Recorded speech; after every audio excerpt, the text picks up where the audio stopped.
Last year, Tron Identity was released by Bithell Games, and it seems like we're already getting a sequel by the name of Tron Catalyst. Now, I'm unsure if this is actually a direct sequel or more of a spin-off of Tron Identity. It does take place in the same grid, which is the Arq Grid, and it also features Query, who you play as in Tron Identity. However, Tron Catalyst actually features a brand new character by the name of Exo, who you'll be playing as. There's a lot of stuff in the trailer, so I'm just going to start breaking it down and share with you guys what I noticed. We start off with two characters talking to each other. I assume that this is Exo and Query. The Arq Grid, a digital sanctuary, a safe place.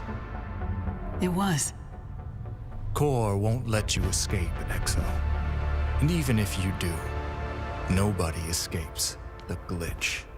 In this dialogue, we find out that the Arq Grid is no longer safe, and that Exo is trying to escape the Arq Grid or something else. However, Core will prevent her from escaping, and as to who Core is, this might be a person, or it might even be an actual faction, it's not said yet. And lastly, no one escapes the glitch. I assume that this is a virus of some sort, so we might be going back to the roots of Tron Evolution. And for anyone that hasn't played Tron Evolution, which I highly recommend you do so, there's a virus named Abraxas who attempts to infect the grid. We see Exo about to fight 3 enemies, and none other than light swords make a return from Tron Legacy. And man, I gotta tell you, when we get a look at the combat for the first time for Tron Catalyst, I was freaking out because I love Tron Identity. I thought it was a great game. I loved the lore of it, but the fact that we're mixing that now with actual combat, Bithell Games is cooking. During some of the gameplay, we get a look at Query, as I showed earlier, and man, he looks a lot different than he did in Tron Identity. This guy has been through some stuff. I also want to mention that Query also says Core are outside in this dialogue. This confirms my suspicion that the Core that was mentioned earlier isn't exactly a person, but instead maybe a faction. In fact, I wouldn't be surprised if these characters that we saw earlier are part of the so-called Core. And of course, we also get another look at Exo, who is the protagonist of Tron Catalyst. I thought it was pretty cool how she also has a damaged arm like Rasket from Tron Uprising. During some of the combat, we get a look at this brand new vehicle we haven't seen before on the Arq Grid, and also a light tank, which is also a version of a light tank I don't think we've ever really seen before. Other than the combat, one thing in Tron Catalyst I'm very excited to do is check out the light cycles. Based on this part of the trailer, it seems like we will be able to do just that.